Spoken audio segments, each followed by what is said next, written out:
Today, let's discuss the EB1A green card in the United States of America. If you haven't heard of it, it refers to the green card that is issued without requiring any specific connections to the USA. To obtain it, you do not require an employer in the United States, nor do you need substantial investments such as the EB5 investor visa, for instance. You don't require any business in the United States, family in the United States, and so on. She's passing herself off as having certain achievements in the field. And it doesn't require you to have any connection to the USA, of course.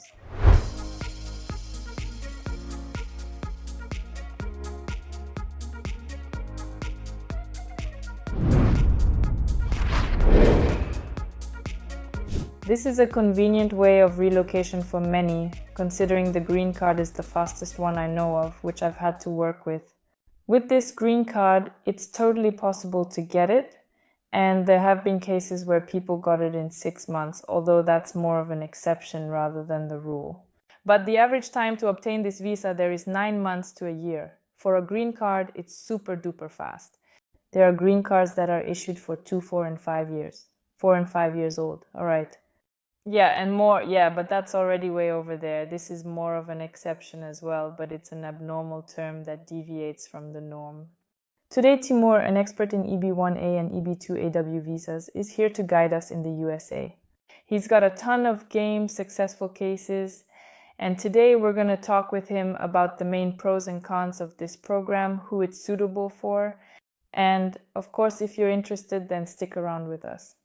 Hey Timur, what's up? Let's talk, starting from scratch, about this program, from the most basic things. Tell me please, what is a green card? What's up? How often does she give it out? What can I do about her? That's it. For those watching our first EB1 video without seeing others, a green card is a permanent residence, often confused with a temporary residence permit.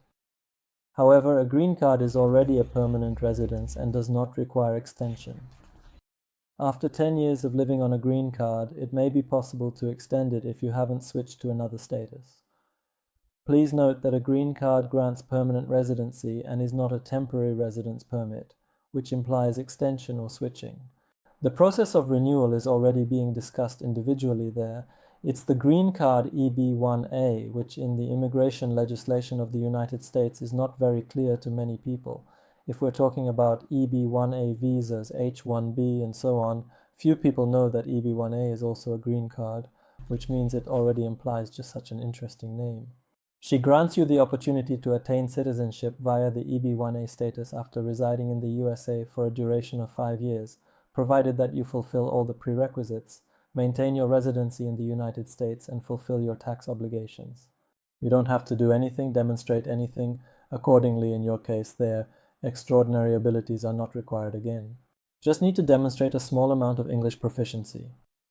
If we're discussing the details of applying for an EB1A green card, there are specific requirements and procedures involved. In a scale of 10, you meet at least 3 criteria. In your plans, are you planning to continue your activities in the USA, doing what you are currently doing?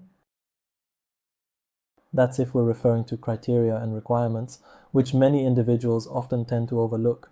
Besides the criteria, you also need to demonstrate in your application that you're a specialist at a national or international level. Well, whatever.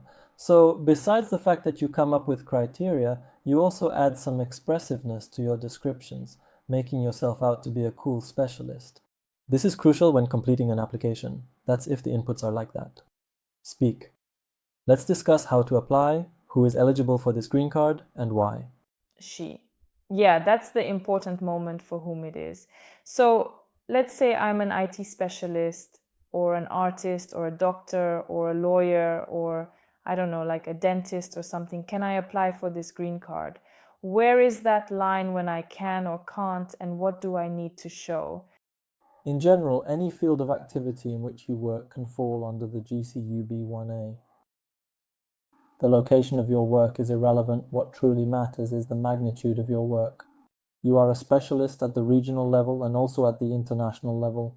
This means that you have the opportunity to work in multiple countries or be featured in media outlets, both national and international, that write articles about your expertise. But again, going back to the question of who can be influenced, it's important to hit these areas and understand the priority of your profession for the United States. Overall, as you mentioned, there may be IT professionals. In our recent experience, IT experts are in high demand. With hands and feet, they love it when IT specialists go for EB1A, so now is your chance to do it. These individuals could encompass dentists, doctors, and lawyers. However, in your particular case, navigating the paperwork in the USA may prove to be a bit more intricate. It is highly likely that some of you will need to acquire a separate license to practice your profession, for instance, as a lawyer. However, you can still apply. It does not prevent you from being classified by visa.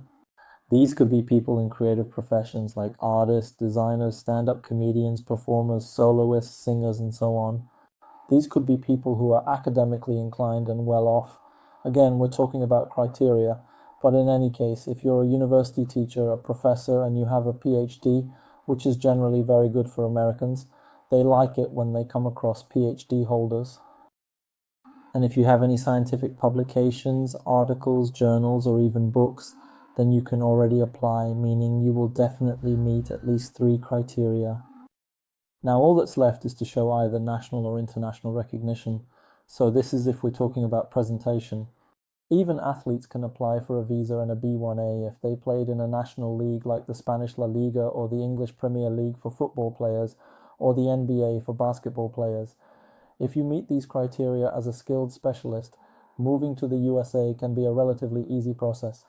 While we don't often mention athletes in our videos, they are eligible to apply. So if you have experience playing in a European level league, such as the Spanish La Liga, or the English Premier League for football, or the NBA for basketball, you can apply for a visa and a B1A to move to the USA. By classification, you gonna add anything, Liz? No, not really. The only thing he said, just one small thing left to do. Prove recognition. Here's how it operates. Here's how it appears. What does it even signify to establish worldwide or domestic acknowledgement for this specific instance? Understood. We're collecting based on criteria. We have 10 criteria and we must meet 3. This could potentially lead to a victory in the contest, proving it with an award. It could also result in a high salary, proven by bank statements. This can be tra-ta-ta-ta-ta, thus we prove it logically. Are you discussing global or local recognition? To clarify for viewers. Okay, alright, let's go over some criteria to ensure clarity and avoid any confusion. Unsure of productivity, your thoughts on its potential? To give you a brief overview, here's what we can typically show you that usually comes in the case so you can get an idea of the volume. If you're already closing the criteria, then when preparing the criteria, you just need to consider that. Typically, it's wording, and typically it's third-party evidence. For example, the most popular criterion that we come across in our practice is publication. If you can provide evidence that you have been published as an author, or if articles have been written about you in publications with an international audience, not only in your country but also in other countries, it will greatly strengthen your credibility and reputation. Please pay attention to this. So, for example, they mentioned that this statistics publication is read by, let's say, around 50% in Hungary and approximately 80% in Poland, to give a rough estimate. The rest of the percentages are in other countries. Show these countries directly to demonstrate international recognition. Your work is published in this edition, gaining international recognition in this media publication. It is read in different countries, establishing you as a specialist. Distribute and display the countries for clarity of the media's international reach. If it's awards, same thing. Examine the location of the participants. Let's assume in a particular city at a specific competition where you emerged as the winner. People from various nations have arrived, and you can verify this. Examine the participant roster, which includes the countries involved, assuming it is an international event, and demonstrate that professionals have attended, particularly delegates from different nations, as their presence is a tangible indication that accomplished individuals were chosen and dispatched to this competition. So this is a plus directly to the reputation of this competition and a plus to your application because you not only participated in it, but also won. So we're talking about an international scale. If we're talking about criteria, let's say a critical role where you show that you've performed some leading and critical role, then you show the company you've worked for, showing that they have offices, let's say, in other countries, headquarters in this country, but the company also has its own representations here, here, and here. Please show me the source of the company's revenue if there is any publicly available data. If no public data, show company's clientele. They collaborate with legal entities or individuals. Clients can see who works with the company. They come from diverse geographical locations spanning the entire globe, representing a wide range of backgrounds and cultures. Not just Russia, but also the CIS. Not just Germany, but all of Europe. Not just the United States, but all of North America. So think bigger when you prepare your case, and your recognition on a national and international scale will be obvious. No formula for success when compiling an application for international recognition. It's purposeful and specific, but not guaranteed. Achieving it requires effort and intention. That's the general idea. Anything to add? Yeah, here I guess it's clear from the evidence. Actually, it sounds scary, but if you delve into each case individually, yes, if you come for an administrative consultation with us, we will help you understand which criteria you meet, which ones you don't, what chances you have, because there are 10 criteria and you need to meet 3 of them. But for many specialists, it's possible. So, it sounds scary, a little scarier than it actually is, All right. A last-minute deadline. What are the stages there, and in short, very much, and what's the timeline so that they understand what the whole point of presentation is? As you rightly said, EB1A is probably the fastest green card out of all, which has such a wide range of advantages. It gives you the right to work in the USA, both as an employee and to open your own company, or even not work at all. No one will check or monitor your work activities. From case prep to entry, it takes about 9 months for the entire process of entering the USA. This time frame includes the preparation of your case. Again, it varies. Again, it depends on a whole bunch of factors like how busy the consulate is where you're applying for the notification. How efficient is that processing center where you submitted your application? Let's say lately there have been a lot of complaints about the processing center in Texas, saying that they work slowly, and they always complain about the processing center in California, saying that it never works efficiently in principle. So here, there's also a lot of background information. If we break it down step by step, we usually take approximately 2 to 2.5 months to prepare the case. If it is a regular one, typically it takes approximately 3-4 months to process. We can expedite it to 15 days if you pay $2,500 now or $2,800 later after February. And at the consulate stage, it can vary from 3-4 months. Maybe it could be faster if you have a really laid-back consulate and a super efficient national processing center.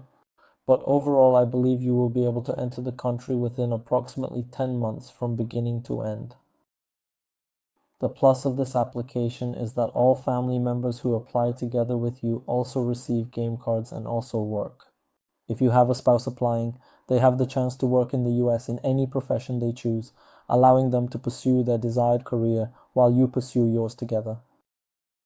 Overall, here's the data we have for IP1. Will you add more about the deadlines?